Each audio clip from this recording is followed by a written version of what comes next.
যে সমস্ত কর্মীবৃন্দ এখানে আছে তাদের কাছে অনুরোধ, আপনারা আসন গ্রহণ করুন। আমরা এখনই আমাদের মূল পর্ব শুরু হবে। আপনারা আসন পাতা আছে, আসন গ্রহণ করুন।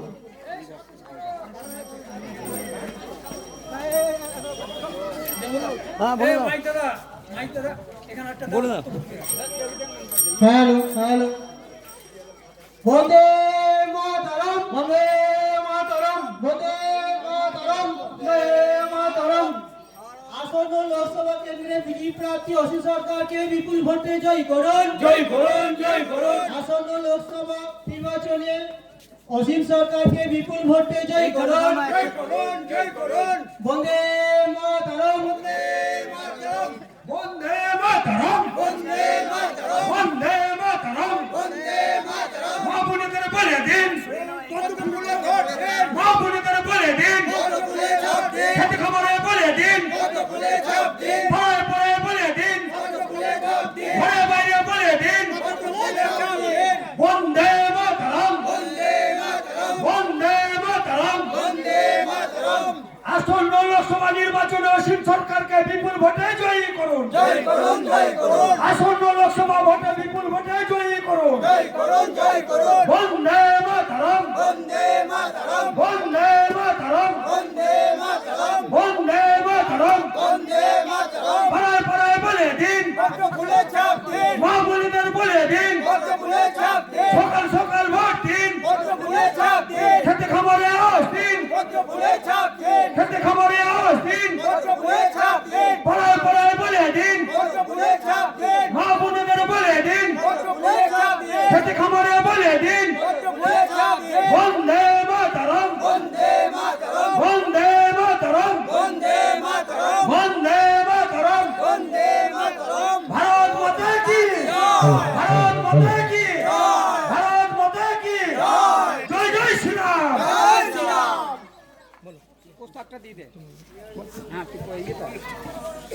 যে সমস্ত কর্মীবৃন্দ এখানে আছেন, সমস্ত মানুষদের কাছে অনুরোধ, আপনারা আসন গ্রহণ করুন। আসন পাতা আছে, আসন গ্রহণ করুন। আমাদের মূল পর্ব এখনই শুরু হবে। আমাদের প্রার্থী মাননীয় অসীম কুমার সরকার মহাশয় চলে এসেছেন। এতাত এলাকার গণতন্ত্র প্রিয় সকল কর্মীবৃন্দের কাছে অনুরোধ, আপনারা অতি সত্বর আমাদের এই মূল মঞ্চের কাছে চলে আসুন। যারা ছড়িয়ে ছিটিয়ে আছেন তাদের কাছে অনুরোধ, আপনারা সকলে আমাদের মঞ্চের সামনে চলে আসুন। আসন পাতা আছে, আপনারা অতি সত্বর চলে আসুন।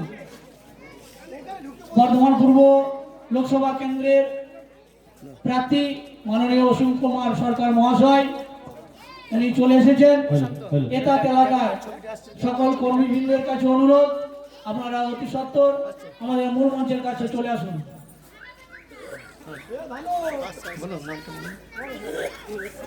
ঠিক ঠিক আজকে এই যে পথসভা, এই পথসভায় যে সমস্ত ভারতীয় জনতা পার্টির কার্যকর্তা কর্মীবৃন্দ এসেছেন তাদের কাছে অনুরোধ, আপনারা নির্দিষ্ট আসন পাতা আছে, আপনারা বসে পড়ুন।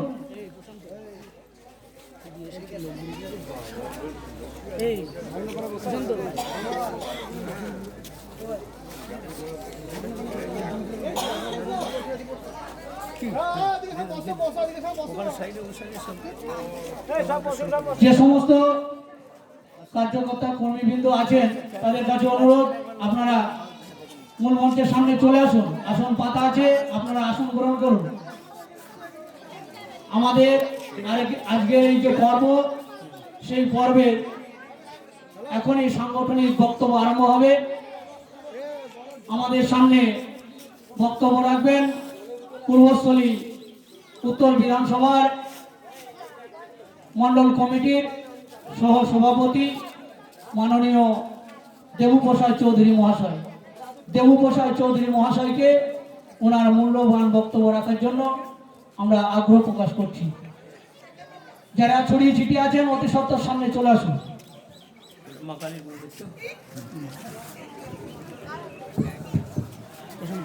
বামুনপাড়া অঞ্চলে কালীতলা প্রাঙ্গণে ভারতীয় জনতা পার্টির উদ্যোগে আজকের এই যে সভা শুরু হতে চলেছে, ইতিমধ্যেই আমাদের বর্ধমান পূর্ব লোকসভা কেন্দ্রের যে প্রার্থী, রাষ্ট্রপতি পুরস্কার প্রাপ্ত বিখ্যাত কবিয়াল মাননীয় অসীম সরকার মহোদয় ইতিমধ্যেই আমাদের এই প্রোগ্রামে উপস্থিত হয়েছেন। এখানে মা কালীর মন্দিরে প্রণাম করার পর বামুনপাড়া গ্রামের আরও যে দেবস্থান আছে, মন্দির আছে,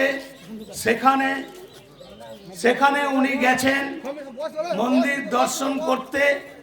ততক্ষণে আমরা সবার কাজ আমরা চালিয়ে যাচ্ছি।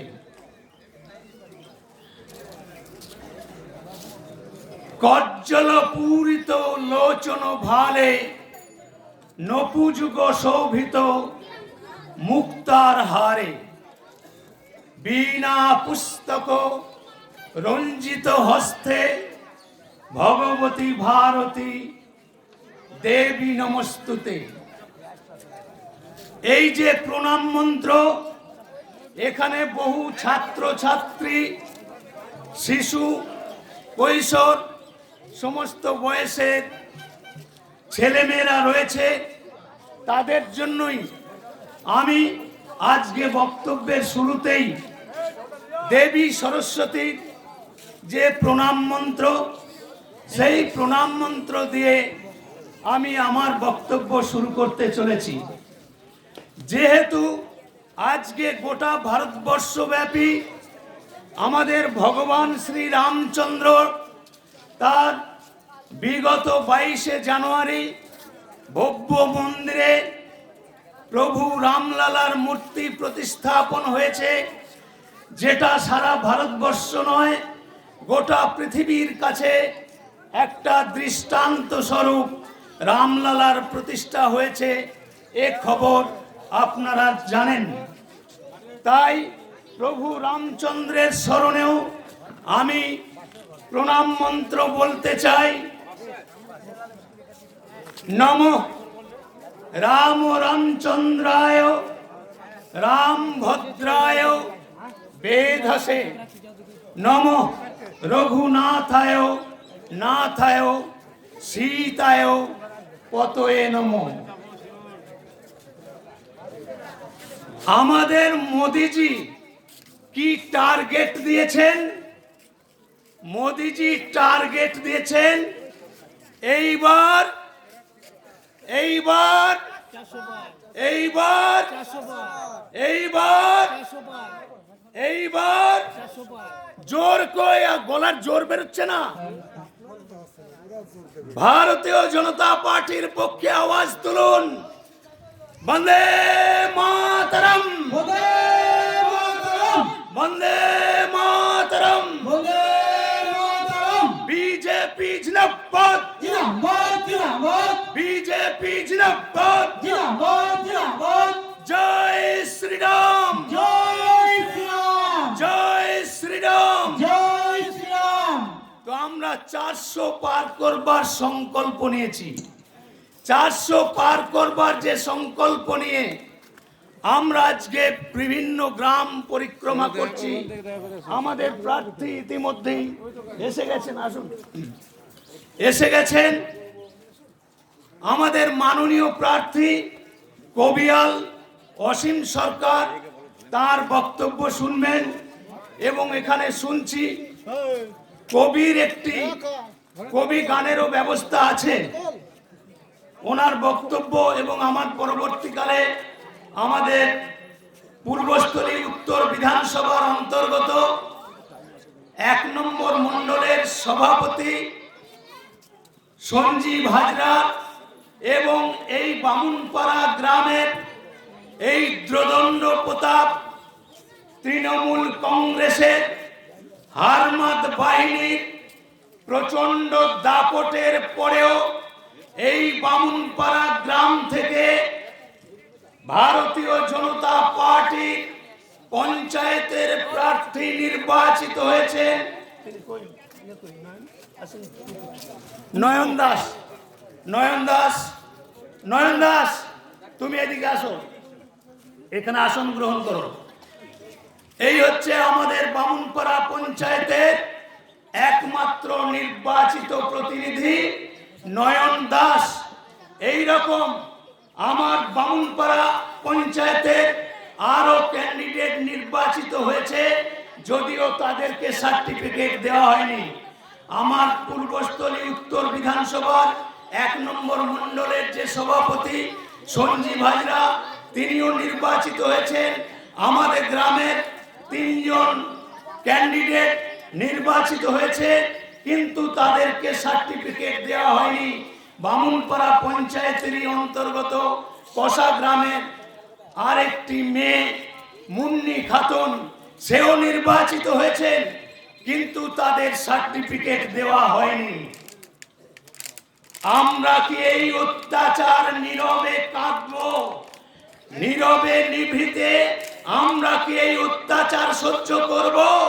না আগামী 13ই মে আমাদের প্রার্থী অসীম সরকারকে সকাল সকাল ভোট কেন্দ্রে গিয়ে পদ্ম ফুলে ঠাসিয়ে ছাপ মারবো, ইভিএম এর বোতাম টিপে আমরা আমাদের প্রার্থীকে নির্বাচিত করে আমাদের যশস্বী বিশ্ব বরেণ্য প্রধানমন্ত্রী দামোদর দাস মোদির হাতকে আমরা শক্ত করব। এটাই আমাদের আজকের দিনের সংকল্প। ভারতীয় জনতা পার্টির মঞ্চে বক্তব্য রাখতে গেলে, বিশেষ করে আমায় যদি মাইক্রোফোনের সামনে দাঁড় করিয়ে দেয়, আমি দিক বিদিক শূন্য হয়ে যাই। আমি বক্তব্য রাখতে রাখতে আমার এত প্রমাণ সাপেক্ষ তথ্য আছে, আমি অনর্গল 4 ঘন্টার ওপরে আমি বক্তব্য রাখার মতো ক্ষমতা রাখি। কিন্তু আমার পরবর্তী বক্তারা আছেন, আমাদের প্রার্থীও বলবেন, তাই সংক্ষিপ্ত আকারে আমি বিশেষ কয়েকটি উদাহরণ দেব। আপনাদের অবচেতন মনে যে প্রশ্নগুলো রেখাপাত করে আমি সেই বিষয়গুলো আপনাদের কাছে তুলে ধরে আমার বক্তব্য শেষ করব। আপনারা আমার প্রশ্নের উত্তর দেবেন। করোনা কালের পর আমাদের যশস্বী প্রধানমন্ত্রী গোটা ভারতবর্ষের জনগণকে বিনামূল্যে 5 কিলো করে খাদ্যশস্য আপনারা পেয়েছেন। জোরে বলুন, আপনারা পেয়েছেন, জোরে বলুন। সবাই পেয়েছেন। করোনা ভ্যাকসিন পেয়েছেন, যে করোনা ভ্যাকসিন এক একটা 12,000 টাকা করে দাম। ডাইনি মুখ্যমন্ত্রী নোংরা রাজনীতি করে এই করোনা ভ্যাকসিন যাতে এই পশ্চিম বাংলার জনগণ ঠিক মতো না পায়, তার জন্য নোংরা রাজনীতি করে তার পঞ্চায়েতের তত্ত্বাবধানে এইরকম একটা পরিস্থিতি সৃষ্টি করেছিল যে টিএমসির নেতাদের কাছ থেকে টোকেন নিতে হবে, তারপরে করোনা ভ্যাকসিন পাওয়া যাবে। এরকম পরিস্থিতির আপনারা সম্মুখীন হয়েছেন। 11 কোটি মহিলাকে বিপিএল তালিকাভুক্ত মহিলাদের জন্য গ্যাস পরিষেবা মোদিজি দিয়েছেন। করোনা কালে 3 মাস প্রত্যেকটি মহিলা, যাদের প্রধানমন্ত্রীর নির্দেশে 2014 সালে চলুন আমরা ব্যাংকে যাই, অর্থাৎ জিরো ব্যালেন্সের অ্যাকাউন্ট যাদের ছিল, তাদের প্রত্যেকটি মা বোনের অ্যাকাউন্টে পর 3 মাস 500 টাকা করে ঢুকেছে কিনা? হ্যাঁ কি না বলুন। ঢুকেছে তো? তাহলে আমার প্রধানমন্ত্রী গোটা ভারতবর্ষের প্রত্যেকটি শ্রেণীর মানুষের জন্য ইতিমধ্যে 130টার ওপরে জনমুখী যোজনা ঘোষণা করেছেন। যে যোজনার সুফল অতি বড় তৃণমূল কংগ্রেসের কোন কর্মীকেও আমি বলতে চাই, আপনার পরিবারের মা বোন, আপনি নিজেও মোদিজির দেওয়া সেই সুযোগ সুবিধা প্রতিনিয়ত নিয়ে গেছেন আর মোদিজিকে গাল দিয়েছেন। আপনার দলের মুখ্যমন্ত্রী, বঙ্গেশ্বরী মাননীয় মুখ্যমন্ত্রী এমন কুরুচিপূর্ণ মন্তব্য একজন সংসদীয় গণতন্ত্রের রীতিনীতিতে তিনি একজন সাংবিধানিক প্রধান হিসেবে মুখ্যমন্ত্রীর দায়িত্ব পালন করার পরেও সাংবিধানিক পরিকাঠামোর মধ্যে ভারতবর্ষের প্রধানমন্ত্রীকে কেমন ভাবে সম্মান প্রদর্শন করতে হয়, তাকে কি ভাষায় কথা বলতে হয়, এই ডাইনি মুখ্যমন্ত্রী তার মস্তিষ্ক বিকৃতি হয়ে গেছে।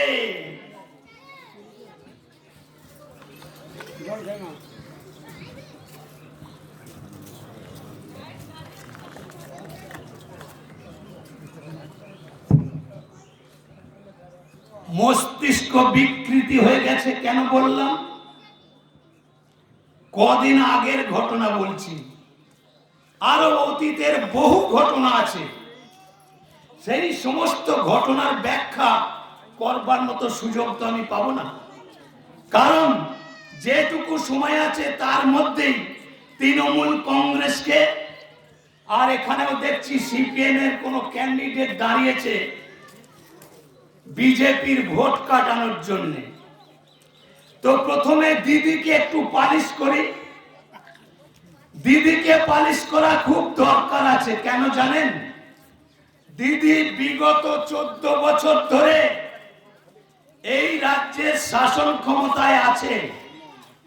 আপনারা অবিরাম দূরদর্শনের মাধ্যমে, সংবাদ মাধ্যমে, এমনকি আপনার মোবাইলের মাধ্যমে প্রতিনিয়ত আপনারা উপলব্ধি করছেন বঙ্গেশ্বরী মাননীয় মমতা বন্দ্যোপাধ্যায় মানুষের কেমন কল্যাণ করেছে। দিদির দৌলতে গোটা স্বাস্থ্য বিভাগ আজকে জলাঞ্জলি চলে গেছে। দিদির দৌলতে গোটা শিল্প বিভাগ আজকে জলাঞ্জলি হয়ে গেছে। দিদির দৌলতে গোটা শিক্ষা দপ্তরটা, পশ্চিম বাংলার গোটা শিক্ষা বিভাগের যত তাবর তাবর মন্ত্রী, আমলা, অফিসার আজকে জেলে বাস করছে। আর দিদির নয়নের মণি, দিদি যাকে বলতেন ভাই, বীরভূমের বেতাজ বাদশাহ, বাংলার বাঘ বলে যাকে উনি তুলনা করতেন, সেই অনুব্রত মণ্ডল। অনুব্রত মণ্ডল কোথায় আছে? অনুব্রত মণ্ডল, আমরা ব্যাংকে গিয়ে একটার বেশি দুটো খাতা খুলতে পারি না, অ্যাকাউন্ট খুলতে পারি না, কিন্তু অনুব্রত 322টা অ্যাকাউন্ট খুলেছে বিভিন্ন ব্যাংকে। এই ভারতবর্ষের পশ্চিম বাংলার শিল্পের তৈরি জিনিস, খনিজ দ্রব্য থেকে আরম্ভ করে গরু চুরি, পাথর চুরি, বালি চুরি, মাটি চুরি, চাকরি চুরি, রেশন চুরি, পায়খানা পর্যন্ত চুরি করেছে। গু যে মল ত্যাগ করে তৃণমূলের নেতারা মোদির দেওয়া স্বচ্ছ ভারত অভিযানের দৌলতে যে শৌচাগার নির্মাণের জন্য 12,000 টাকা করে পাঠিয়েছেন, সেই টাকার মধ্যেও কাটমানি খেয়ে একটা শৌচালয় ভালো মতো তৈরি করতে পারেনি সাধারণ গরিব মানুষরা। তো দিদি কল্যাণ কি করেছেন? দিদি কল্যাণ করেছেন কিসে বলুন তো? দিদি 20,000-এর উপরে মদের লাইসেন্স দিয়েছেন। মদ তৈরি কারখানার জন্য 20,000-এর উপরে লাইসেন্স দিয়েছে। আর দিদির বক্তব্য 20 টাকা দামের পাউচ। 20 টাকা দামের পাউচ কেন? ঢুকু ঢুকু পিও আর যুগ যুগ জিও। তার মানে কি? বেকার যুবক যুবতীদের তো চাকরির তো 12টা বাজিয়ে দিয়েছে। এই কদিন আগে 26,000 ছেলে মেয়ের চাকরি চলে গেল। কেন চলে গেল? 26,000 চাকরিতেই শুধু নয়, আমি আপনাদের কাছে তথ্য দিয়ে যাচ্ছি, 29 লক্ষ টেট পরীক্ষায় পাশ করা যুবক যুবতী অপেক্ষায় আছে।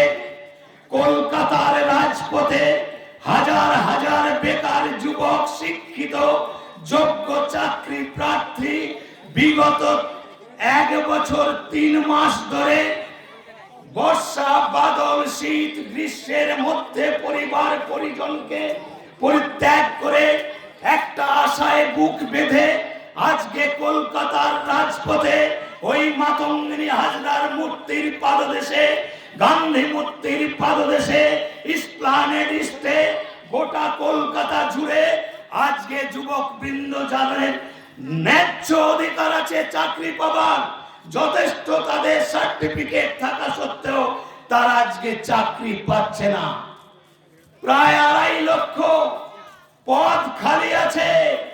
শুধুমাত্র স্কুল মাস্টারের 2.5 লক্ষের অধিক স্কুল শিক্ষকের পদ খালি থাকা সত্ত্বেও এই দিদি তাদের চাকরি দিতে পারছে না। সিভিক ভলেন্টিয়ারের মাধ্যমে লক্ষাধিক যুবককে এরা সিভিক ভলেন্টিয়ার দিয়েছে। সিভিক ভলেন্টিয়ারদের ভবিষ্যৎ একদম জলাঞ্জলি, পার্মানেন্ট হয় না। ওই 7,000 বা 8,000 টাকা মাইনে দিয়ে কাজ চালিয়ে নিয়ে যাচ্ছে। তাদেরকে পুলিশে ভর্তি করা বা হোমগার্ডে তাদের প্রমোশনের কোনো ব্যবস্থা নাই। এই নোংরা খেলা বিগত 14 বছর ধরে দিদি চালিয়ে আসছেন। আর দিদির ভাইপো অভিষেক ব্যানার্জি, তিনি আমার বেশ কিছুদিন আগে শুনছিলাম আমার বিরুদ্ধে যদি কোনো কেলেঙ্কারি প্রমাণ হয়ে যায় তাহলে আমি ওই শহীদ মিনারে গিয়ে আমি গলায় ফাঁসি দিয়ে আত্মহত্যা করব। নিশ্চয়ই শুনেছেন আপনারা সেই অভিষেক ব্যানার্জির সেই উক্তি, আপনারা নিশ্চয়ই জানেন। বাচাধন, গলায় ফাঁসি আপনাকে দিতে হবে না।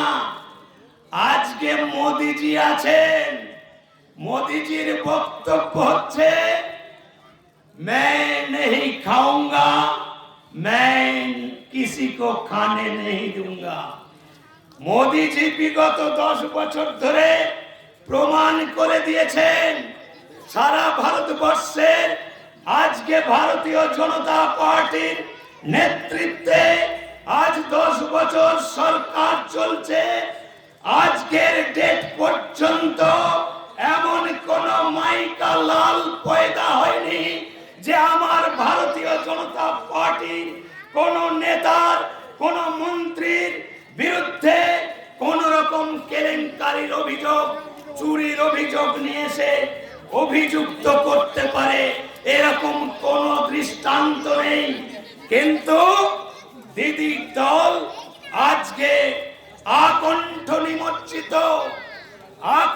নিমজ্জিত দিদির দলের চামচার দল, ওই তৃণমূলের নেতা মন্ত্রী, আমার কাছে আমার মোবাইলে রেকর্ড রয়েছে,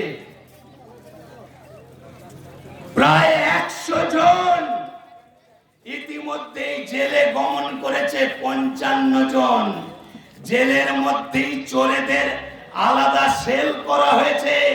প্রেসিডেন্সি জেলে আমি কত নাম করব, আমার কাছে একটা ছোট্ট চিরকুট আছে, দেখি আছে কিনা সেই চিরকুটটা। যাই হোক, চিরকুটটা নেই তো দিদির দলের আমি কতগুলো নাম বলছি। একদিকে গেল অনুব্রত মণ্ডল, বাংলার বাঘ বলে দিদি যাকে প্রচার করতেন, সেই অনুব্রত মণ্ডল এখন বেরার হয়ে তিহার জেলে গোড়াগড়ি খাচ্ছে। অনুব্রত মণ্ডলের মেয়ে, তার নাম আবার সুকন্যা মণ্ডল। কি বাহারের নাম! মেয়ের নাম সুকন্যা, আর সেই সুকন্যা এখন বাবার সঙ্গে তিহার জেলে দিন কাটাচ্ছে। অনুব্রত মণ্ডলের বডিগার্ড একজন কনস্টেবল, তার সেও নামে বেনামে হাজার হাজার কোটি কোটি টাকার মালিক। তার নাম হলো সাইগুল হোসেন, সেও তিহার জেলে বাস করছে। আর পশ্চিম বাংলার মধ্যে প্রেসিডেন্সি জেলে দিদির খুব কাছের মানুষ, দিদি খুব স্নেহ করে বলতেন পার্থ চ্যাটার্জিকে, বেটা বুড়ো ভামকে আমরাও শ্রদ্ধা করতাম, কিন্তু এই বুড়ো ভামের ভেতরে যে এত কুকীর্তির কাহিনী আছে, ইডি যদি ঠিক মতো তদন্ত না করত আমরা কেউ জানতেই পারতাম না।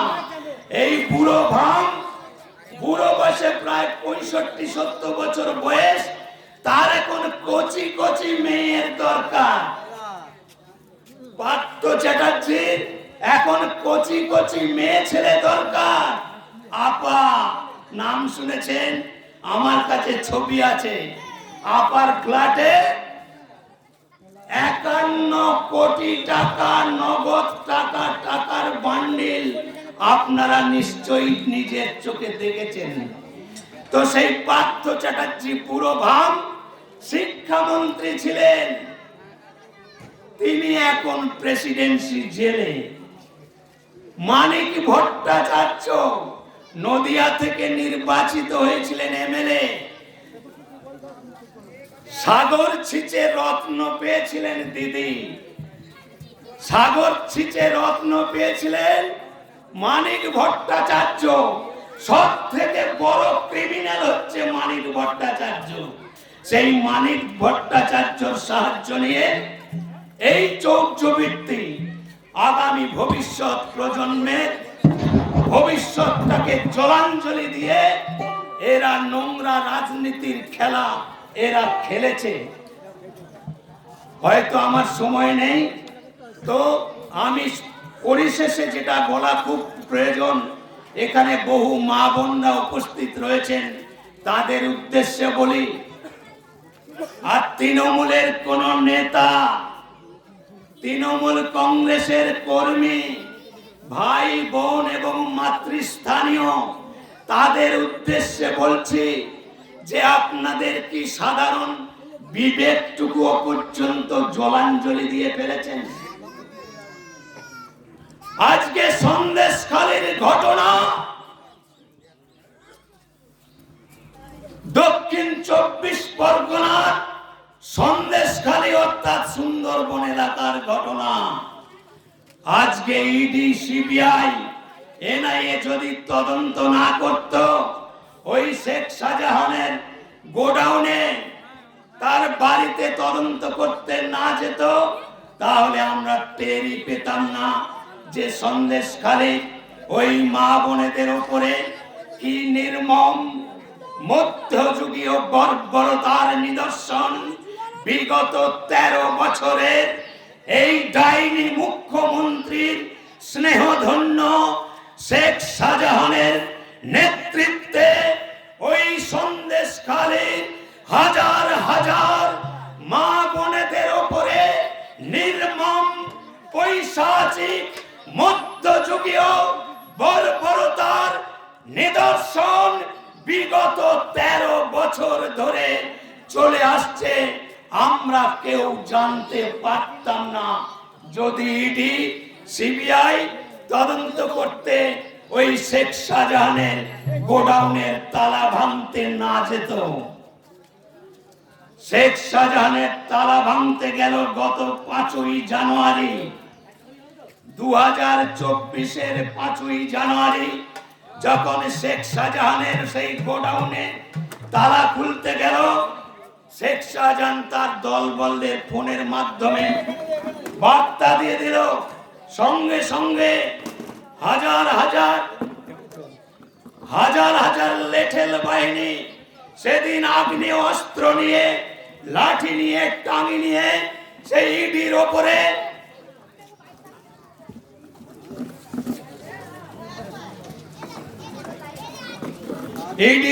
আক্রমণ চালালো, ইডির মাথা ফাটিয়ে দিল। তদন্তকারী অফিসাররা সেখান থেকে চলে যেতে বাধ্য হলো, কারণ তাদের প্রাণ সংশয় ছিল। তারা চলে গেছে, কিন্তু মিডিয়ার মাধ্যমে ততক্ষণে প্রচার হয়ে গেছে। আর ওই যে সন্দেশখালীর মাতৃশক্তি দেবী দুর্গা বাহিনী মা বোনেরা সেদিন রেখা পাত্রর নেতৃত্বে যে বিশাল আন্দোলনকে সংগঠিত করে সন্দেশখালীর মায়েদেরকে দেবী দুর্গার রূপ নিতে বাধ্য করেছিল শেখ শাহজাহান।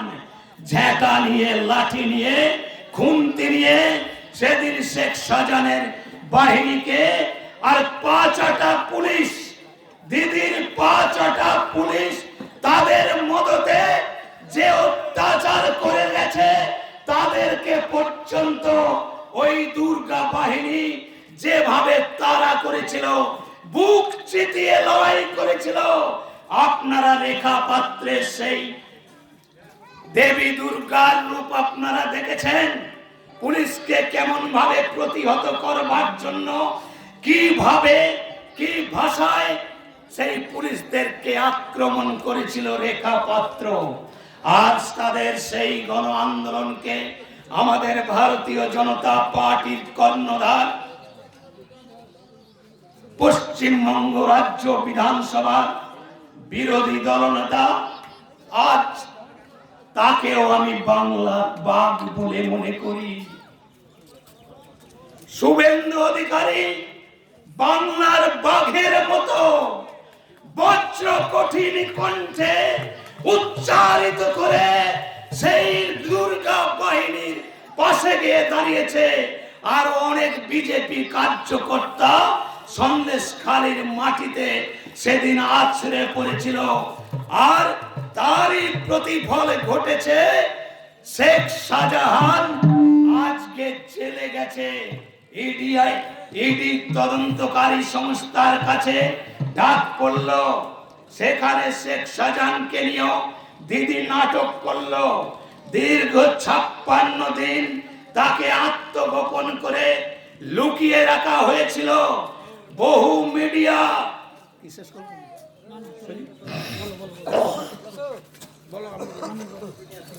সেদিন দিদি নাটক করে বলছে আমার পুলিশ গ্রেফতার করবে শেখ শাহজাহানকে। 56 দিন শেখ শাহজাহানকে, তার লেটেল বাহিনীকে আড়াল করে লুকিয়ে রেখেছিল। ইডি কি জিনিস তা তো আপনি জানেন না। ইডি, সিবিআই, এনআইএ, এনএসসি, এই যে কেন্দ্রীয় সংস্থার যে তদন্তকারী টিম, এই ইডির এমন ক্ষমতা আছে, আপনি পাতালে ঢুকে থাকলে আপনাকে পাতাল থেকে চুলের মুঠি ধরে তুলে নিয়ে এসে আপনাকে কাঠ গড়ায় দাঁড় করিয়ে দেবে। তার নাম ইডি, তার নাম সিবিআই। যখন ইডির ওপরে এই অত্যাচারের কাহিনী গোটা দিল্লি, গোটা ভারতবর্ষের মিডিয়া কুলের কাছে, গোটা পৃথিবী পর্যন্ত সন্দেশখালীর ঘটনা আকাশ বাতাস মুখরিত করে সেদিন গোটা মিডিয়া কুল সন্দেশখালীর ঘটনাকে এমন ভাবে হাইলাইট করেছে, কেন্দ্রীয় তদন্তকারী সংস্থার ইডির হেডকোয়ার্টার, সিবিআই এর হেডকোয়ার্টার আমাদের পশ্চিমবাংলার হাইকোর্টের যে বিচারপতি আপনাদের স্মরণ করিয়ে দিতে চাই, আমাদের কলকাতা হাইকোর্টে যে অভিজিৎ গাঙ্গুলি একজন বিচারপতি, তাকেও আমি শত কোটি প্রণাম জানাই। অভিজিৎ গাঙ্গুলি তিনিও ভগবানের আরেকটি রূপ। আর আরেকজন বিচারপতি অমৃতা সিং দেবী দুর্গার রূপ ধারণ করে এই তদন্ত প্রক্রিয়া মাঝখানে এটি একটু ঢিলেমি দিয়েছিল। আর যেই ঢিলেমি দিয়েছে, এই তৃণমূলের পাঁচটা মার্ক্সবাদী কমিউনিস্ট পার্টির নেতা আর কংগ্রেসের কিছু দালাল তারা মাঠে নেমে পড়েছিল আর বিজেপিকে কলঙ্কিত করবার জন্য ইডির সিবিআই এর ভাবমূর্তি নষ্ট করবার জন্য এরা বলল যে দিদির সঙ্গে দাদার নাকি সেটিং আছে, মোদিজির সঙ্গে দিদির নাকি সেটিং আছে। এই বেঈমানগুলো সেদিন ক্রমাগত প্রচার করে বেরিয়েছিল। এই মূর্খ নন্দন মার্ক্সবাদী কমিউনিস্ট পার্টির কোন নেতার কানে আমার এই কণ্ঠস্বর যদি তার কানে পৌঁছায়, আমি সেই নেতাকে জিজ্ঞেস করছি, দিদি আর মোদি যদি সেটিং করত, তাহলে প্রেসিডেন্সি জেলে আজকে 100-র উপরে তৃণমূলের বাঘা বাঘা দামরা গুলো আজকে জেল খাটছে কেন? তিহার জেলে অনুব্রত পচে মরছে। আপনাদের দরদ থাকলে ছাড়িয়ে নিয়ে এসে বাপের বেটার মতো পরিচয়টা দিন, বার করে নিয়ে আসুন। সেটিং পিছনে দিয়ে দেবে আপনাদের। সেটিং কাকে বলে? মোদিজি পিছনে দিয়ে দেবে। আছলা বাঁশ তৈরি থাকুন।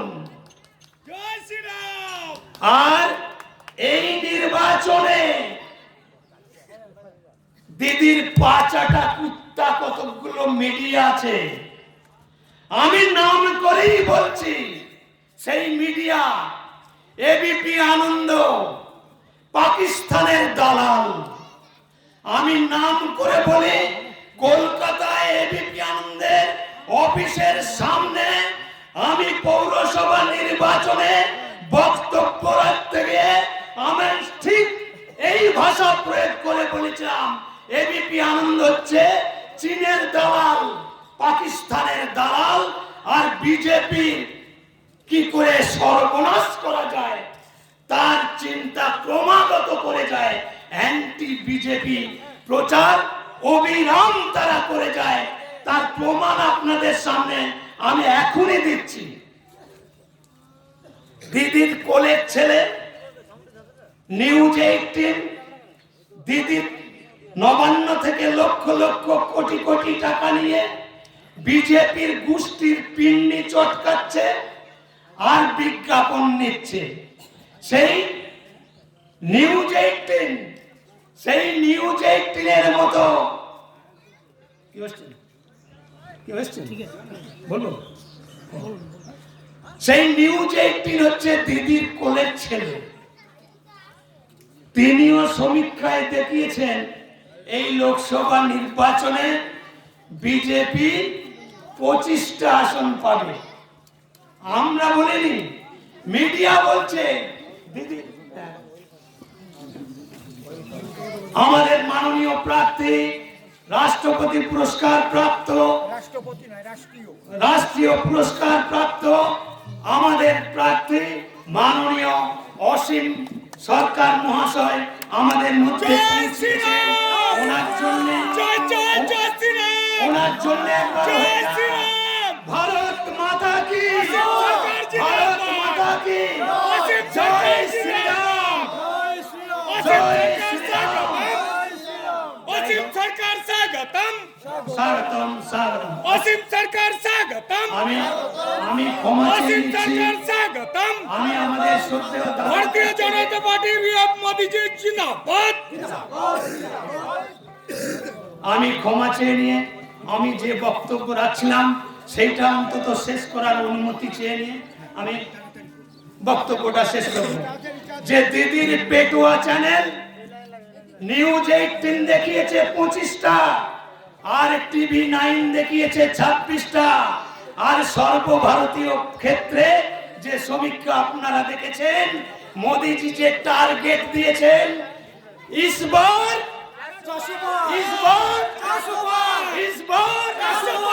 এইবার চোর ধরো, চোর ধরো, চোর ধরো। জয় শ্রীরাম, ভারত মাতা কি জয়। जय श्री राम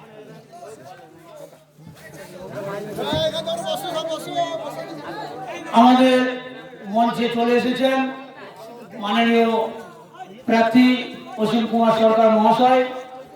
অসীম কুমার সরকার মহাশয়কে আমাদের মণ্ডলের পক্ষ থেকে আমরা পদ্ম ফুলের মালা দিয়ে বরণ করব। পদ্ম ফুলের মালা দিয়ে বরণ করবেন মণ্ডল সভাপতি সঞ্জীব হাজরা মহাশয় এবং সাধারণ সম্পাদক নয়ন দাস এবং মহিলা মোর্চার নেত্রী মন্নি খাতুন।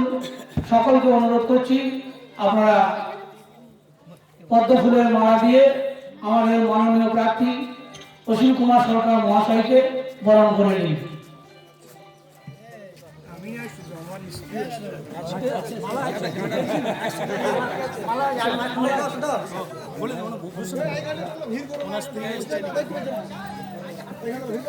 ভারত মাতা কি, ভারত মাতা কি, বন্দে মাতরম, বন্দে মাতরম।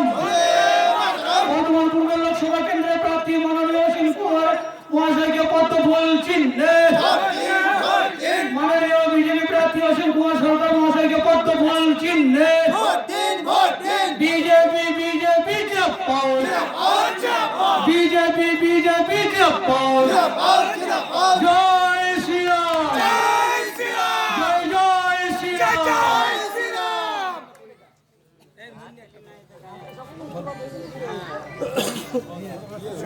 আমাদের সামনে ছোট্ট করে বক্তব্য রাখবেন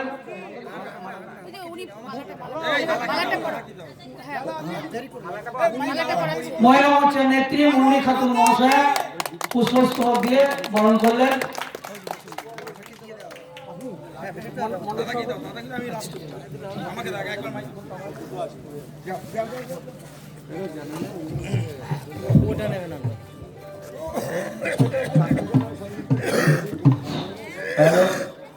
প্রত্যেকের কাছে অনুরোধ রাখছি,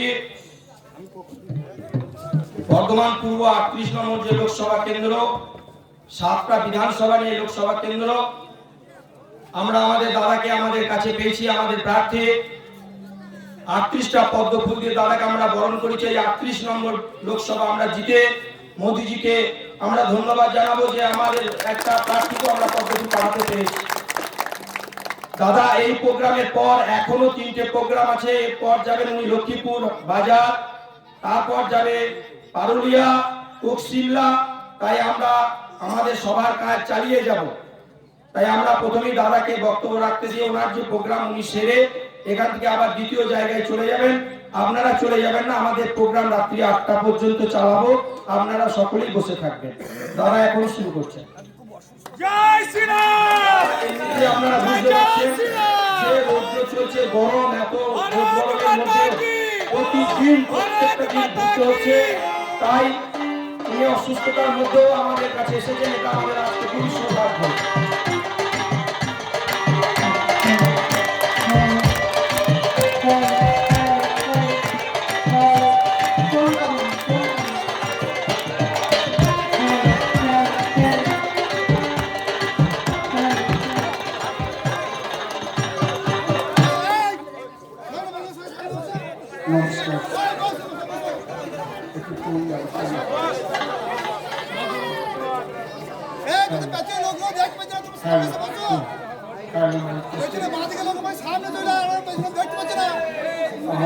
গতদিন আমার কথাটা বন্ধ হয়েছিল, আজকে একটু কথা বলতে পারছি।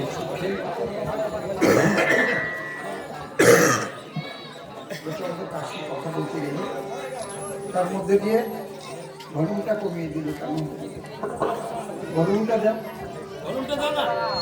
ও হ্যালো, আউটে ভলিউমটা দাও। চোঙের ভলিউম কমিয়ে দিলে কেন? হ্যালো, হ্যাঁ, অত না, আস্তে আস্তে দিতে হয়, এক চুল করে বাড়াতে হয়। তুমি ঝট করে বাড়িয়ে দিচ্ছ, ঝট করে কমিয়ে দিচ্ছ, এরকম আমি পাই না। Hello, hello, mic testing, check, একটু বাড়বে, check, check, hello, check, hello, check, একটু টোন দাও, চেক, হ্যাঁ, আর একটু ভলিউম দাও, স্লাইড, চেক, চেক, হ্যাঁ,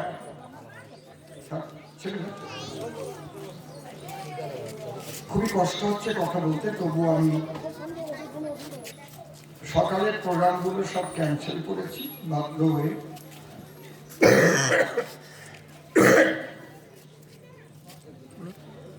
আপনাদের এগুলো তো আর ক্যান্সেল করতে পারি না। আমি অন্তত দেখার তো দরকার কোন জায়গার মানুষ কি অবস্থা আছে। আমি ভোটে না দাঁড়ালেও আপনারা কি আমাকে চেনেন না?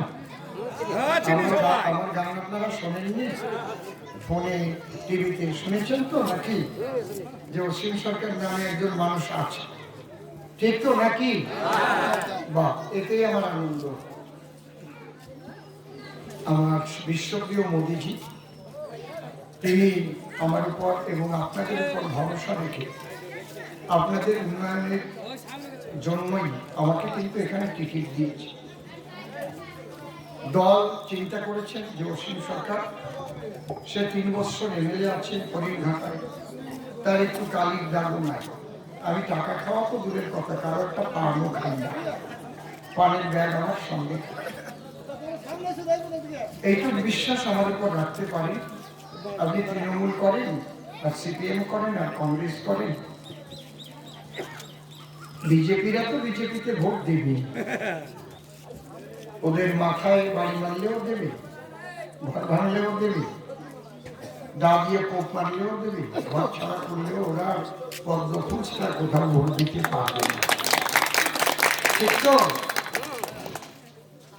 কিন্তু আমার বক্তব্যটা, আমি সেই সাধারণ জন, একটু কোনটা কমবে, স্লাইড কমবে, কোনটা একটু কমবে, বেশি হচ্ছে একটু কোনটা একটু কমেছ, বেশি কমে ফেলেছ, ঝট করে চাপ দিয়ে ফেলেছ, এক এক চুল করে কমাতে শেখো, আমার কাছ থেকে এগুলো শেখো।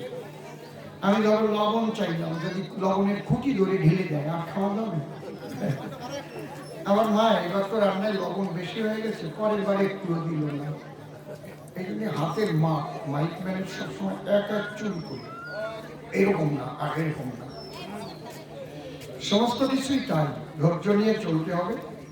আমাদের চলার পথে অনেক শিক্ষা আছে সেইভাবে, কারণ চিরকাল তো আমরা বেঁচে থাকবো না। আমার বাবা, তার বাবা, তার বাবা, তার বাবা, তার বাবা, তার বাবা, তার বাবা, কত বাবা এলো, সবাই চলে গেল, আমিও চলে যাব। তাই যে কটা দিন জগতে থাকি যেন সততা নিয়ে থাকতে পারি, একটু আশীর্বাদ করবেন। জয় পরাজয় জনগণের ইচ্ছা, কিন্তু কোনো কারণেই যেন আমার সততা নষ্ট না হয়, এই আশীর্বাদ আপনাদের কাছে আমি ভিক্ষা চাইছি। এইটা আমার প্রথম কথা। আমার বক্তব্যগুলো তারাই বেশি করে শুনবেন যে মানুষগুলোকে বোকা বানিয়ে, ভুল বুঝিয়ে 1000 টাকা, 500 টাকা লক্ষ্মীর ভান্ডারের নামে দিয়ে তারা তাদের ভোট নিয়ে হাজার হাজার কোটি টাকা চুরি করে পকেট করেছে। আপনি আজকে 1000 টাকায় ভুলে আছেন, আর হাজার হাজার কোটি টাকা আপনারই একটা ভোট নিয়েই কিন্তু তারা গদি লাভ করে তারা সর্বনাশ করে দিচ্ছে বাংলা। এইটা যতদিন বাংলার জনগণ বুঝতে না পারবে, ততদিন কিন্তু চোরেদের পরিবর্তন করা যাবে না। ঠিক বললাম কি বেঠিক বললাম? আমার রাজনৈতিক বক্তৃতা অন্যরকম। আমি কখনোই বলবো না আপনারা আমাকেই ভোট দিয়ে জয়যুক্ত করুন, এরকম কথা আমি বলি না। আমি শুধু বুঝাতে চাই আপনাদের আমার মোদিজি কি করেছে আর মাননীয় মুখ্যমন্ত্রী আসার পরে কি করেছে, এবার দেখেন আর তাকে ভোট দেওয়া যায় কিনা আপনারা এখানে বিবেচনা করবেন। আমার আগে বক্তব্য কে রাখলেন জানো, কি নাম? খুব ভালো বক্তব্য রেখেছেন, গলাটা একটু বসে গেছে। বাইরের থেকে মনে হয় শুভেন্দুদা বক্তব্য দিচ্ছে। আমি তো একজনকে বললাম শুভেন্দুদা কোথা থেকে আসলো, না ক্যাসেট চালিয়েছে, আমার মনে হচ্ছে খুব ভালো। আর আমার মধ্যে কোনো অভিনয় পাবেন না, সহজ সরল কথাবার্তা, গ্রামের মানুষ। আমি কলকাতার কাছের ঘরে থাকা মানুষ না, বাড়ি ঘর আমার আছে, গাড়িও আছে, গান করে করেছি, 2-3 তলা বাড়ি আছে, কিন্তু কোন বাড়িতে আমি এসি লাগাইনি এখনো। ছেলে মেয়েদের বলেছি এই গরমের মধ্যে বাস করা শেখো। এখন তো জানো না গ্রামের কত মানুষ কত কষ্ট করে তারা থাকে, ভাড়া ঘরে থাকে। তুমি বিল্ডিং পেয়েছো, তাহলে এসি তোমার লাগবেই এমন কোনো তো ব্যাপার না। এসি কতদিন আসে, তারপর মারাত্মক গরম যদি বোঝা যায় সে পরে দেখা যায়। এই ধরনের মানুষ। তাহলে আমরা আগে যে ভারত ভূমিতে বসবাস করি সেই ভারত আমার মা, কারণ আমাদের সনাতন শাস্ত্র অনুযায়ী বলেছে জননী জন্ম ভূমিষ্ঠ স্বর্গারোপী গরিয়সী। আমি যে গর্ভে জন্ম নিয়েছি সেই মা এবং আমার যে জন্মভূমি যে মাটি, এই মা এটা স্বর্গের চাইতেও শ্রেষ্ঠ। এই জন্য আমরা কি বলি, ভারত মাতা কি জয়। সবাই জোরে জোরে বলো, ভারত মায়ের জয় দাও। ভারত মাতা কি জয়, ভারত মাতা কি জয়। আর আমাদের প্রথম অবতার মর্যাদা পুরুষোত্তম, আমাদের সত্যযুগে অবতার ছিলেন নারায়ণ, কিন্তু বিশেষ করে নারায়ণের কিন্তু 4খানা হাত, তাই না? ঠিক তো নাকি? শঙ্খ চক্র গদা পদ্ম। আর আমরা 2 হাতওয়ালা ভগবান পেয়েছি কিন্তু রামচন্দ্রের থেকে, তার আগে আমরা 2 হাতওয়ালা আমাদের মতো ভগবান পাই নাই। কি ঠিক কিনা? যদি ভগবানের বেশি হাত থাকে, বেশি চোখ থাকে, বেশি মাথা থাকে, কেমন আমাদের সাথে মেশে না, কেমন ঠিক বলছি তো নাকি? এই জন্য শ্রীরামচন্দ্রকে বলা হয় প্রথম পুরুষ আকার, তিনি রঘুবর, রঘুবংশে জন্ম নিয়েছিলেন রামচন্দ্র। তাই আমরা আমাদের প্রথম অবতারের জয় দিই। সেই রাম কৃষ্ণ হলেন, সেই কৃষ্ণ চৈতন্য মহাপ্রভু হলেন, তাই তো নাকি? এই জন্য আমরা কি বলি, জয় শ্রীরাম, জয় শ্রীরাম। আমি কিন্তু দুটো ব্যাখ্যা করে বললাম, তারপরেও রামের জয় দেওয়ার কারণ আছে। রাম রাজত্বে মানুষ খুব শান্তিতে বাস করেছিল। রামচন্দ্র ভল্লুক বানর সমস্তকে একাকার করে তার ভক্ত করে ফেলেছিল, ঠিক কিনা? তার বড় ভক্তের নাম কি? সবচেয়ে বড় ভক্তের নাম কি? হ্যাঁ বলো, জোরে জোরে বলো। হ্যাঁ, আমাকে তো প্রণাম করা নেই, ঢোকার সময় তো হনুমান মন্দির। একবার ধন্যবাদ জানাই আপনাদের। রাম মন্দির যদি ভারতবর্ষে 1000 থাকে, হনুমান মন্দির 1 লাখ আছে, 100 গুণ বেশি আছে। কেন? ভগবান বলছেন আমার হতে নাম বড়, নাম হতে আমার ভক্ত। এবং সেই ভক্ত বুক চিরে ভক্তির দ্বারায় রাম সীতার যুগল মুক্তি দেখিয়েছিলেন, ঠিক তো? তাহলে ভাবুন, এই জন্যে আমরা হনুমান চালিসা পড়ি, হনুমানের জয় দেই, রামের জয় দেই। রাম রাজত্বে মানুষ খুব শান্তিতে বসবাস করত, একেবারে উচ্চতলা থেকে নিম্নতলা পর্যন্ত। রামচন্দ্র অন্যায়ের বিরুদ্ধে যুদ্ধ করেছে, ঠিক আছে তো? আর আমাদের এই বাংলায় একটা দল আছে, আঞ্চলিক দল, যাকে বলে আঞ্চলিক দল, মানে একটা অঞ্চলে যাদের প্রভাব, অঞ্চল ভিত্তিক। আর আপনারা কোন দল করেন? সারা পৃথিবী জুড়ে যার প্রভাব, ভারতীয় জনতা পার্টি, আমার মোদীজি, বিশ্বপ্রিয় মোদীজি। এটা বুকটা ফুলে উঠে যেমন না, ঠিক কিনা? জয় শ্রীরাম। তৃণমূলের কেউ আমেরিকায় গিয়ে বলুক তো আমি তৃণমূলের নেতা, কেউ শুনবে তার কথা?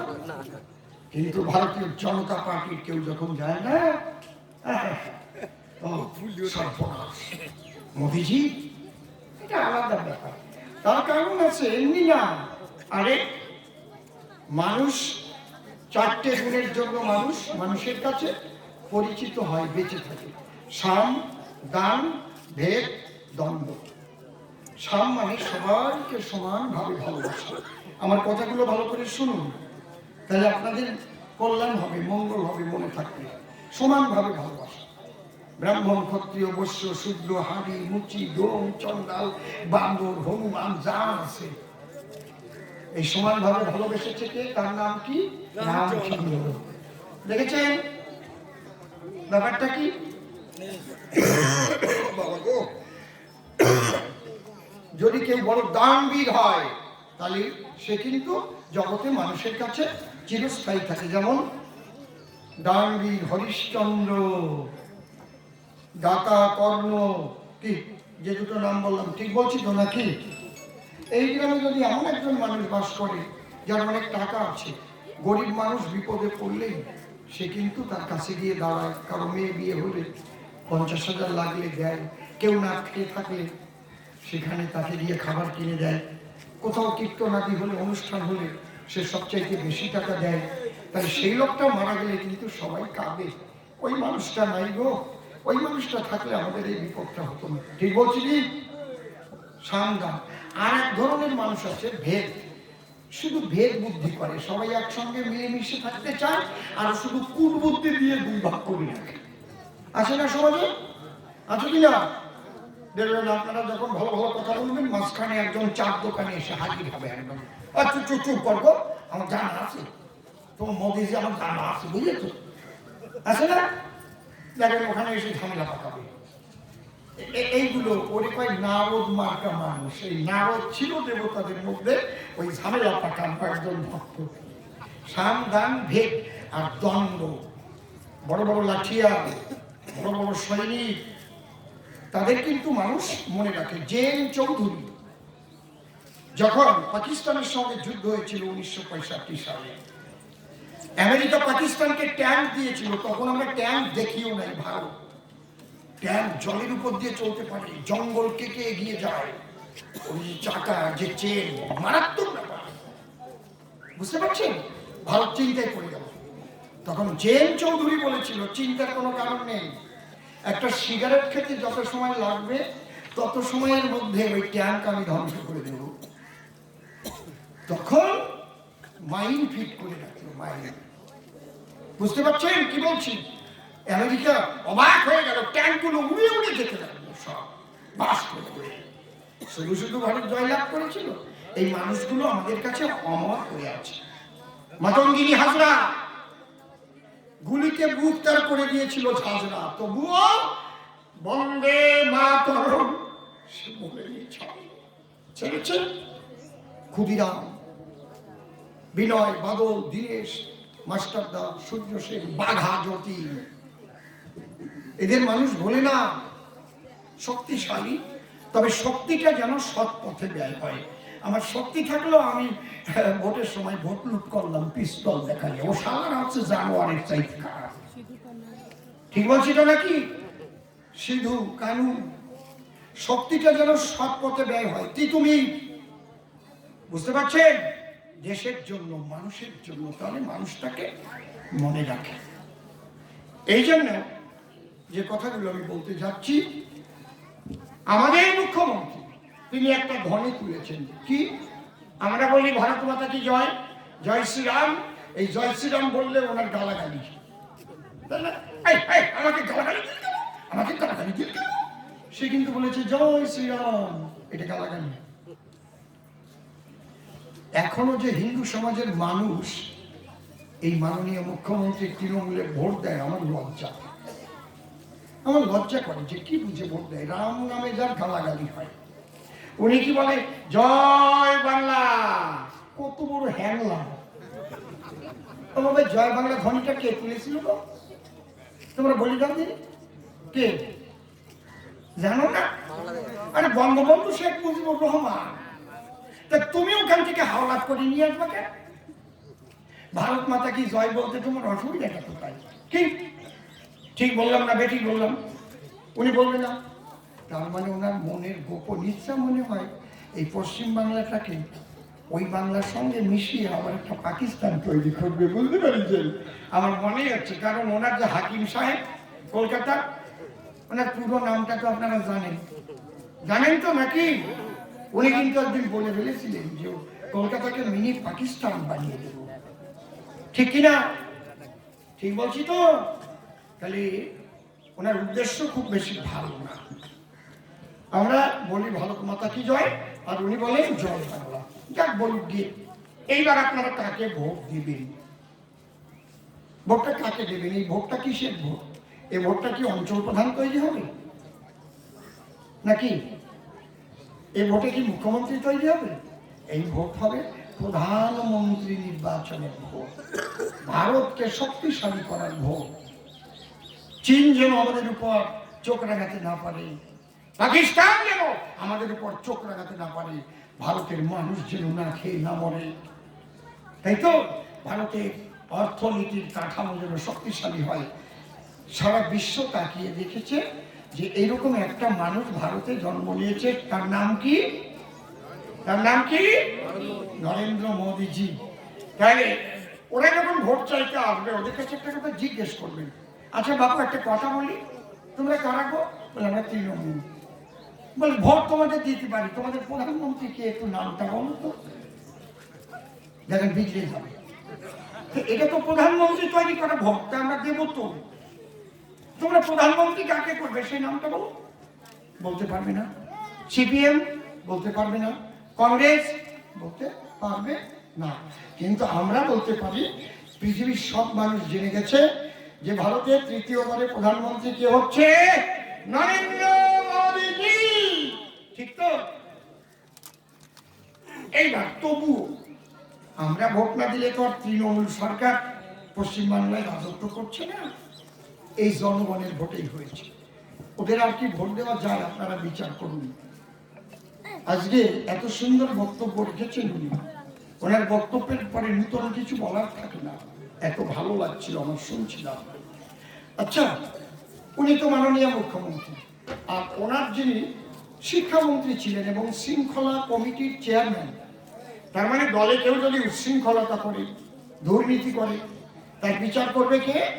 পার্থ চট্টোপাধ্যায়। উনি চেয়ারম্যান, একটা কমিটি আছে, উনি চেয়ারে বসে বিচার করবেন।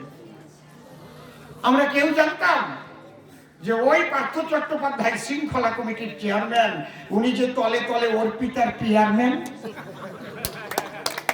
যদি সিবিআই তদন্ত না হতো কেউ জানতে পারতো? কেউ জানতে পারতো? বলেন, কথা বলেন। কয়েকদিন পরে হয়তো পার্থবাবু বেশ হরিনামের মালা নিয়ে গিয়ে ইস্কনে গিয়ে দীক্ষা নিয়ে একটা টিকি রেখে হরে কৃষ্ণ, ওনার চাইতে আর ভক্ত আর থাকতো না। পেট মোটা আছে তো, ঠিক আছে তো? দাদার সঙ্গে তিলক কেটে মোটা তুলসীর মালা নিয়ে, তাহলে পার্থবাবুর মতো এইরকম বৈষ্ণব আর হয় না। বুঝতে পারছেন কি বলছি? তাই সিবিআই তদন্তটা কি মোদিজি দিয়েছে? কথা বলেন। ওরা কিন্তু আপনাদের ভুল বোঝাতে, দেখেছেন আমাদের সমস্ত বড় বড় মন্ত্রীদের ধরবার জন্য কেন্দ্রীয় সরকার সিবিআই ইডি পাঠিয়ে দিয়েছে। মোদিজি দিয়েছে? মোদিজির বাপের ক্ষমতা আছে সিবিআই পাঠানো? কোন প্রধানমন্ত্রী পারে? কোন মুখ্যমন্ত্রী পারে? কোর্টের নির্দেশে সিবিআই দিয়েছে। কোর্ট, কোন কোর্ট? যাকে বলে উচ্চ আদালত, হাইকোর্ট। কেন দিয়েছে? আর কেসটা কারা করেছিল? বিকাশ রঞ্জন ভট্টাচার্য। কেন? যে এই চাকরিতে দুর্নীতি হয়েছে। ও বাবা, কোর্ট যখন তদন্ত করতে লাগলো, দেখলো এই দুর্নীতি এ তো জাল ছড়িয়ে আছে গো।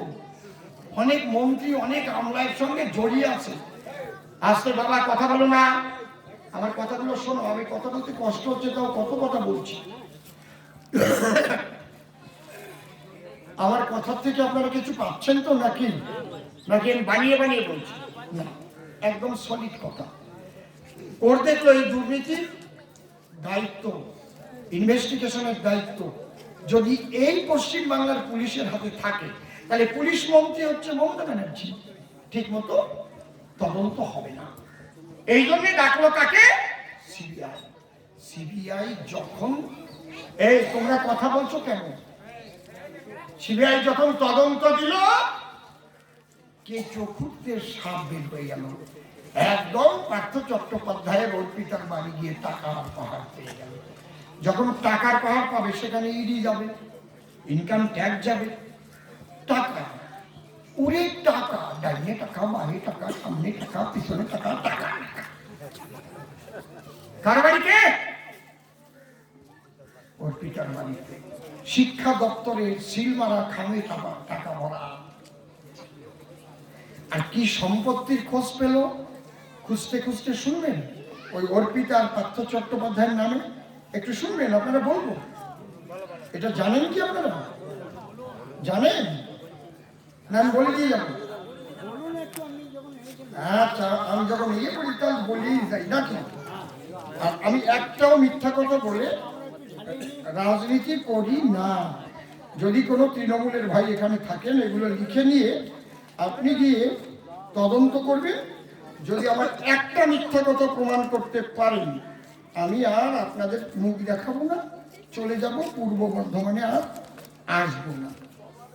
একটু খাতাটা বের করছি, বের করে, না না চোরের তালিকা না, কি কি সম্পত্তি বাবা, সম্পত্তি এই যে পেয়েছি। বোলপুরে 7টি বাড়ি করেছে।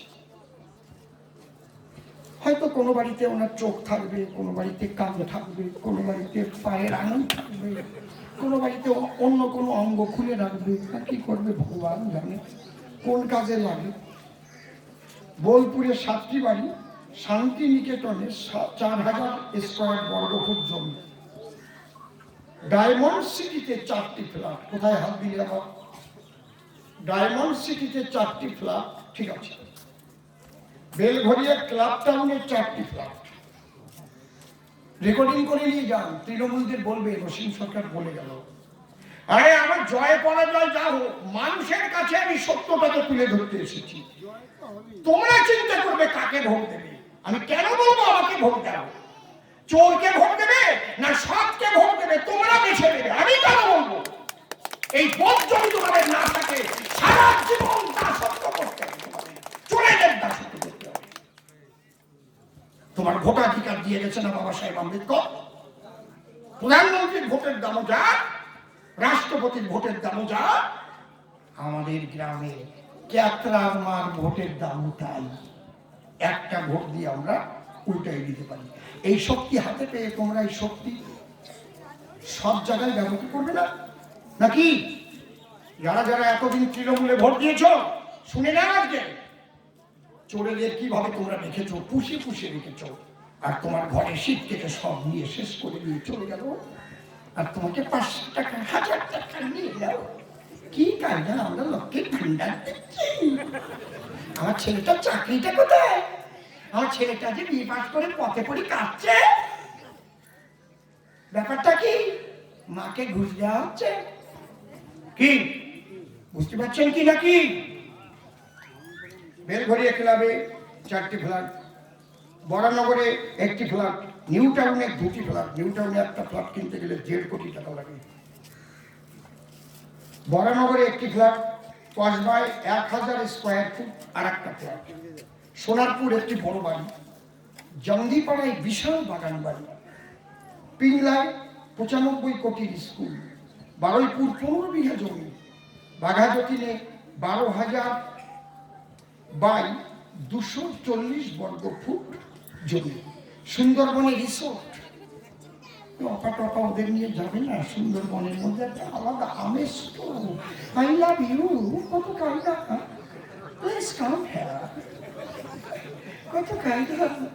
ওখানে মানুষের মধ্যে থাকবে, সুন্দরবনে যাবে না? সুন্দরী। এবার জেলের মধ্যে গিয়ে চেহারাটা কি হয়েছে?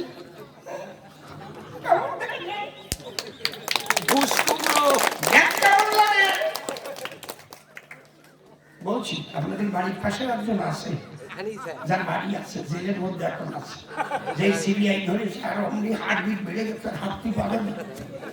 কি হয়েছে প্রিয় বাবু? হাঁটতে পারে না, ধরে বসো। আর এতদিন বাঘের বাচ্চা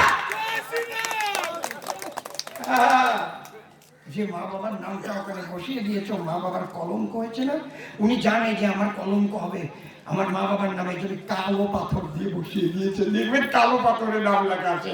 উনি জানে এই জ্যোতিপ্রিয় পণ্ডিত যে আমি এরকম অপরাধ করবো, জেলে যাবো, এই জন্য কালোর মধ্যে মা বাবার নামটা লিখে দিই। আমি খুব লক্ষ্য করে দেখে এসেছি, একদম ওই বাড়ি দেখে এসেছি তো কালো পাথর দেওয়া, জান দেখে আসুন কালো পাথর। হ্যাঁ, সাদা পাথর দিয়ে লিখতে হতো, তাহলে বুঝতাম উনি সাদা। কি প্রথম থেকেই উনি জানেন? শোনেন, ওনারা কি বলবো, উনি জ্যোতিপ্রিয়।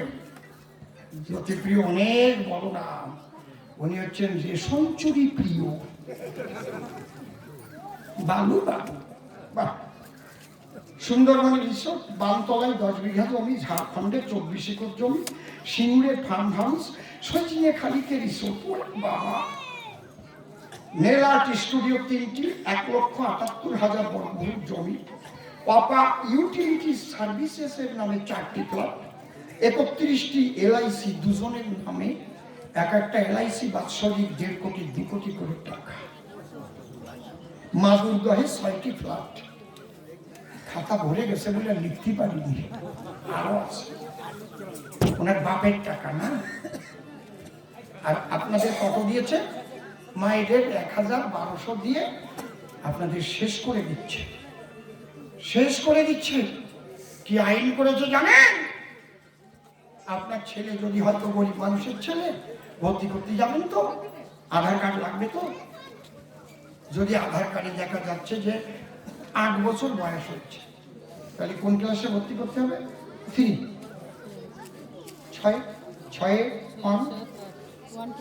3তে ভর্তি।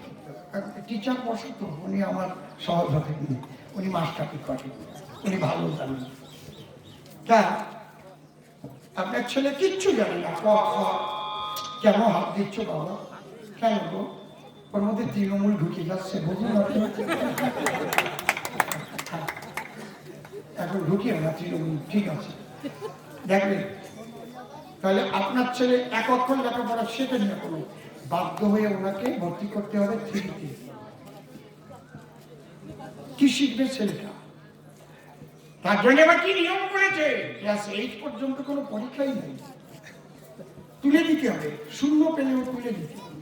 তার মানে আপনাদের ছেলে মেয়ে আর কোনোদিন চাকরি পাবে না, ভালো করে লেখাপড়া তো শিখতে পারবে না, বুঝেছেন তো? চাকরি পাবে, কোটি কোটি টাকা ঘুষ দিতে হবে, আর সেই ঘুষের টাকা দিয়ে ওরা ফুর্তি করে বেড়াবে, আই লাভ ইউ। ঠিক তো নাকি? ভুল বললাম? একটা মিথ্যা কথা বলছি না বাবা, দোহাই ধর্মের আমি চোখ ছুঁয়ে বলছি। এগুলো মিথ্যা কথা যদি হয় তাহলে যেন আমার চোখ অন্ধ হয়ে যায়। তাই কারে ভোট দিচ্ছেন আপনারা? শিক্ষা দপ্তর, শিক্ষামন্ত্রী সব জেলে চলে গেছে। কাকে ভোট দিচ্ছেন? কেন্দ্রীয় সরকার যে রেশনটুকু পাঠিয়েছে সেখান থেকে চুরি করে ধরা পড়েছে। সে কে? আপনাদের গ্রামের মানুষ। এই গ্রামের কলঙ্ক করেছে না? এই ভোট দেওয়া উচিত এই গ্রামের একটা মানুষের, আর তৃণমূলকে ভোট দেওয়া উচিত। তখন ভোট দেবেন, বলবেন আগে বালু বাবু আগে ওখান থেকে ফ্রেশ হয়ে আসুক, তারপর তোমরা ভোট চাইতে এসো। এই হবে না কথা? কি বলেন? তাই তো নাকি যে আমরা ভোট দেবো? আমাদের গ্রামে কলঙ্ক দিয়েছে। হ্যাঁ, বালি চুরি এগুলো ওগুলো সামান্য জিনিস, আমি ওগুলোকে এমন কিছু গুরুত্ব দিই না। বালি চুরি, কয়লা চুরি, গরু পাশা, মেছো কেষ্ট, মেছু আগে মাছ বিক্রি করে খেত না। কেউ যেন ভাববেন না যারা মাছ বিক্রি করে তাদের আমি অবহেলার সূচক বলছি না। তাকে আমি অবহেলা তখনই করবো সে যদি চোর হয়। বুঝতে পারছেন কি বলছি? তার যে বডিগার্ড, তার বাড়িতে সার্চ করে পাওয়া গেল 100 কোটি। কথা বলুন না বাবা। কাদের ভোট দিচ্ছেন দেখেন, এদের অফিসার, শিক্ষা দপ্তর সব ঝিলে। সেই মেচকেষ্ট নিজের মেয়েকেও এই দুর্নীতির সঙ্গে জড়িয়ে দিলে এখন মেয়ে আর বাবা দুইজনই তিহার জেলে। মেয়ে বাবা যদি দুইজন তিহার জেলে যেতে পারে, ঢেলে দূর ধরবার জন্য কিন্তু সিবিআই জাল পেতে দিয়েছে। এবারে মনে রাখবেন কোনো একদিন পিসি ভাইপো তিহার জেলে যেতে পারে। আমি সবচাইতে যেটা দুঃখ পেয়েছি, সবচাইতে এই টাকা চুরি ফাঁকা চুরি এগুলো যা করেছিল সবচাইতে আমার অন্তরে আঘাত লেগেছে এই যে সন্দেশখালীর মায়েরা যখন ঝাঁটা লাঠি নিয়ে পথে নামলো, ঠিক তার পরের দিন মুখ্যমন্ত্রীর কি যাওয়া উচিত ছিল না? মা, আমি তো তোমাদের মুখ্যমন্ত্রী, আমিও একটা নারী, তোমরাও নারী, আমি যদি তোমাদের মনের ব্যথা ঘুচাতে না পারি, আমি আমার মুখ্যমন্ত্রী পদ ছেড়ে দেবো। বলো তোমাদের কি হয়েছে? বলতে পারতো না? কথা বলেন। বললে আবার ধর্ষণ করতো কারা? বিজেপিকে খুন করবার জন্য পাঠাতো কারে? বুঝতে পারছেন ব্যাপারটা কি? গ্রেপ্তার করলো না, প্লাস ওদের পক্ষেও কথা বললো না। কি বললো? ওই মেয়েগুলো অভিনয় করবার জন্য এই বিজেপি চক্রান্ত করে নিষিদ্ধ পল্লীর থেকে ওদের নিয়ে এসেছে ভাড়া করে। নিষিদ্ধ পল্লী বোঝেন তো, যাকে বলে বেশ্যাখানা, যার জন্য এই মায়েরা আধার কার্ড, ভোটের কার্ড, রেশন কার্ড নিয়ে পথে এসে কাঁদতে লাগলো। আপনারা দেখুন, আমরা সন্দেশখালীর বাসিন্দা, আমাদের এই করেছে। আপনারা দেখুন, ৫৪টা দিন ওই মুখ্যমন্ত্রী শাহজাহানকে নিজের আঁচলের তলায় রেখে দিলেন। আপনি মুখ্যমন্ত্রী নারী, ছি ছি, থুথু দেই আপনাকে আমি। আপনি এখনো সন্দেশখালী যেতে পারেননি। আমার মোদিজি তাদের সম্মান দিয়েছে। ওর নেতৃত্ব দিয়েছিল যে মেয়েটা রেখা পাত্র, তাকে এমপির টিকিট দিয়ে দিয়েছে আমার মোদিজি দিল্লির দরবারে। হিন্দু নারী সুন্দরী মেয়েদের রাতের অন্ধকারে বেছে বেছে নিয়ে পার্টি অফিসে ধর্ষণ করেছে। তাদের ভোট দেবেন? দেবেন, আমি কিচ্ছু বলবো না। দেবেন, আমি হেঁটে বাড়ি চলে যাবো, ঘরে গিয়ে দুপুরে চোখের জল ফেলবো, মানুষ বুঝলো না। বসে ভালো, বসে ভালো। যারা এতদিন তৃণমূলকে ভোট দিয়েছেন, আমার কথা শোনার পরে বাড়ি গিয়ে খাটের পরে শুয়ে স্বামী স্ত্রী দুজনে একটু কথা বলেন। তবে এখন বলবেন না তৃণমূলকে ভোট দেবো না, ওদের মিটিং মিছিলে যাবেন বলুন, না গেলে আবার ওরা তখন অনেক রকম অত্যাচার করবে। বুঝেছেন কি বলছি? আপনি টোটো চালাচ্ছেন, আপনার টোটোটা বন্ধ করে দেবেন, ঠিক বলছি তো নাকি? আপনার দোকানের ঝাড়টা বন্ধ করে দিতে চাইবে। তবে আমি একটা কথা বলবো বলে যাই, ওরা তো মেরে মেরে আমাদের বাড়ি ছাড়া করেছে, করেনি? কত বিজেপি, কতজনের ঘর পুড়িয়ে দিয়েছে, কতজন মার্ডার করেছে তো নাকি? এখনো অনেকে বাইরে আছে, বাড়ি আসতে পারে না, মিথ্যা কেস দিয়ে জেলে ঢুকিয়ে রেখেছি, তাই তো? মার খেয়েছি, মাথা ভেঙেছে, এই কমাই দিয়ে কেন দাও? মার খেয়েছি, মাথা ভেঙেছে, বাইরে থাকতে হয়েছে। এইবার না মার খাবেন না, আমি করজোরে বলছি। কেন বলছি জানেন? ওদের ভয়ে মাথা ভেঙে হাসপাতালে যাওয়ার চাইতে মারতে আসলে, মাথা ভাঙতে গেলে ওদের মাথাটাও ভেঙে দেন। আপনি জেলখানায় ৩ মাস থাকেন, তাতে ভয় নাই, কিন্তু আর মার খাবেন না। একটু রক্তটাকে গরম করুন। ওরা যদি চোখ দেখায়, আপনিও চোখ দেখান। ওরা যদি নখ দেখায়, আপনিও নখ দেখান। ওরা যদি লাঠি দেখায়, আপনিও লাঠি দেখান। ওরা যদি মারতে চায়, আপনিও যান। আর মার আমরা খাবো না, 1 ইঞ্চি জমিও আমরা ছেড়ে দেব না। ঠিক বলছি তো নাকি? অন্যায়ের বিরুদ্ধে লড়াই করুন। তাই আমাদের প্রধানমন্ত্রী কে হবে? নরেন্দ্র মোদী। দিদি কি প্রধানমন্ত্রী হবে? দিদি কি হবে? দিদিমা হবে। দিদি হবে, দিদিমা, প্রধানমন্ত্রী হবে না। দিদি হবে, দিদিমা, প্রধানমন্ত্রী হবে না। তৃণমূলের গোড়া ফুলে ভোট দিও না। দিদি হবে, দিদিমা, প্রধানমন্ত্রী হবে না। তৃণমূলের গোড়া ফুলে ভোট দিও না। দিদি হবে, দিদিমা, প্রধানমন্ত্রী হবে না। তৃণমূলের গোড়া ফুলে ভোট দিও না। যেদিন দিদি প্রধানমন্ত্রী হবে, কি বললাম বুঝতে পেরেছেন তো নাকি? আপনারা কি বিড়াল বলেন? বুলো বিড়াল বলেন তো নাকি, না অন্য বিড়াল বলেন? বুলো বিড়াল বলেন তো। যেদিন দিদি প্রধানমন্ত্রী হবে বুলো বিড়াল বাচ্চা থেকে ভোট চাইতে গেলে ওদের জায়গা দেবেন না। দিদি হবে দিদিমা দিদি হবে তৃণমূলে জোড়া ফুলে ভোট দিও না দিদি হবে দিদিমা প্রধানমন্ত্রী হবে তৃণমূলে জোড়া ফুলে ভোট দিও না।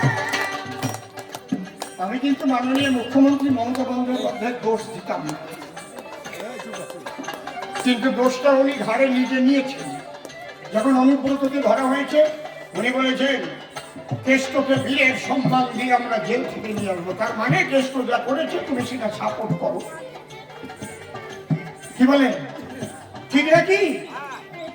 উনি শাহজাহানের মতো ধর্ষকের দলবে উনি লুকিয়ে রেখেছেন ওনার পুলিশ দিয়ে 54 দিন। তার মানে শাহজাহান যেটা করেছে সে করে নাই তো ভুল। যেহেতু শাহজাহানের দল করে তৃণমূল, ভোট আসিয়ে ভোট লুটের কাজে গো ওই শাহজাহানের দল যায়, তাই তাদের তুমি লুকিয়ে রাখলে আসলের তলায়। ঠিক তো নাকি?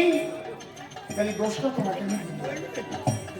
ইন্দিরা গান্ধীকে মার্ডার করেছিল, খুন করেছিল দুইজন, শতবন্ত সিং আর বেয়ান্ত সিং। একজন ওই জায়গায় মার্ডার হয়ে গেছিল, আর একজন বেঁচে ছিল, তার বিচারে ফাঁসি হয়েছিল। আর একজনের ফাঁসি হয়েছিল, সে ওখানে ছিল না, তার নাম কেহর সিং। কেন? সে ছিল এই সব কাজের মাস্টার মাইন্ড।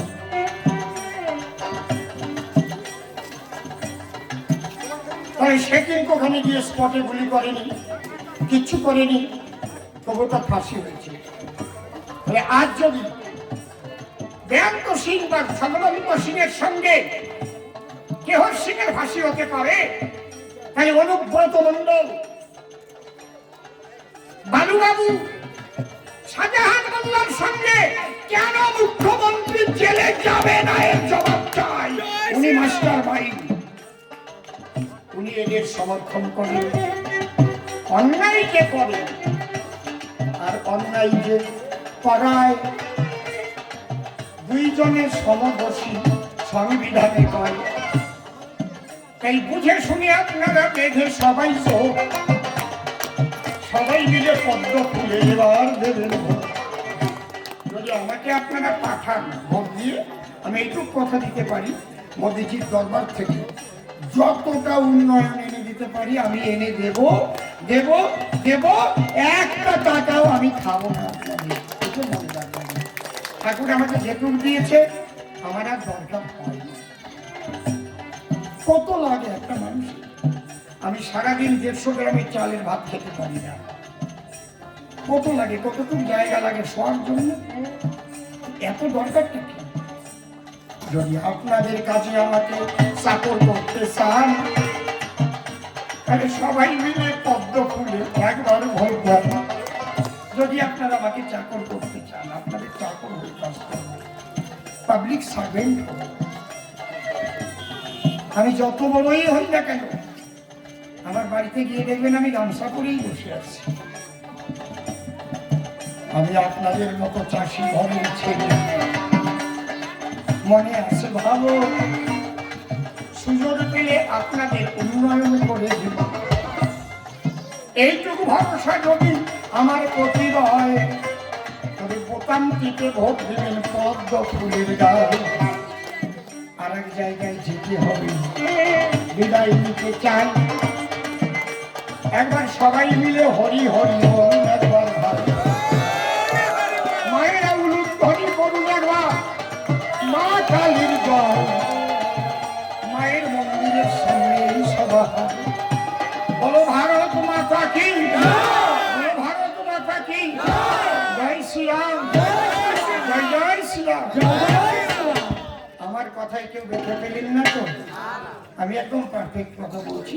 আরো অনেক ভালো ভালো বক্তা রয়েছেন, আপনারা কথাগুলো শোনেন। এত ভালো বক্তা আপনি, সুন্দর সুন্দর। আপনার পোশাকের মূল্য হচ্ছে, আপনাকে একটা প্রণাম করি আমি। সবাই শুনুন এরা কি বলে। ও আমার মাথায় একটু পড়াই দেবেন? আচ্ছা আচ্ছা, সর্বনাশ। যাক, যদি দেখতে পারে না, যে দেখবে সে তো এখানে বসাই আছে বাবা। যাও যাও, ছবি তুলে নাও। বক্তা আমাদের আরেকটা আছে কাকা আমার। এখনো বক্তা রাখে না। আচ্ছা, এখানকার মন্ডল সভাপতিকে কি নাম জানো? আপনি একদিন আমার গাড়িতে উঠেছিলেন না? বুথ সভাপতিকে, আচ্ছা বিজয়ী প্রার্থী, বিজয়ীকে একজন আছে, ওদের জন্য একটা জোরে জোরে করতালি দিন। শক্তি প্রমুখকে আছে সবাই। বাহ, কাজল বাবু, জোরে জোরে করতালি, জোরে জোরে করতালি, হাতে তালি। বাহ, হ্যাঁ, ছবি তুলেছ? বুথ সভাপতি, বাহ, দাঁড়িয়ে যাও, আমার সঙ্গে দাঁড়িয়ে যাও। মহিলা মোর্চা টোর্চা কেউ আছে এখানে? আরে মাইনরিটি মোর্চা কে আছে? কাছে কাছে মুন্নি, তুমি দূরে থাকো কি জন্যি? তুমি তো হবে ঘন্নি ঘন্নি। আরে আমি তো ভাঙা নৌকার কর্তা, এরাই তো ভালো বক্তা। বাহ, ঠিক আছে, ভালো থাকবেন সবাই। একবার হয়ে যাক, জয় শ্রীরাম, জয় শ্রীরাম, জয় শ্রীরাম, জয় শ্রীরাম। ভারত মাতা কি জয়, ভারত মাতা কি জয়। আমাকে যেমন টিভিতে দেখেছেন সেই অসীম সরকার তো নাকি নকলটা? আপনাকে হরিণঘাটা বিধায়ক হিসাবে ছিল, আমার ওপরওয়ালা। নমস্কার। এই যে যে যে বিয়ে চলছে,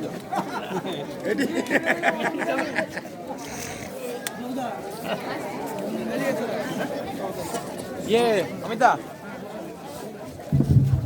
কাকা এবার বলো। আমরা আমাদের লোকপ্রিয় কবি সম্রাট সম্মানীয় অসীম সরকার মহাশয়ের বক্তব্য শুনলাম। উনি আমাদের মনোনীত প্রার্থী। প্রত্যেকের কাছে আগ্রহ করব যে 21 নির্বাচনে যে অত্যাচার এই গ্রামের বুকে হয়েছে, সেই অত্যাচার সহ্য করার পরে আপনারা 2023-এর নির্বাচনে ভারতীয় জনতা পার্টির পদ্ম ফুল চিহ্নে ভোট দিয়ে তৃণমূল নামক কোম্পানিকে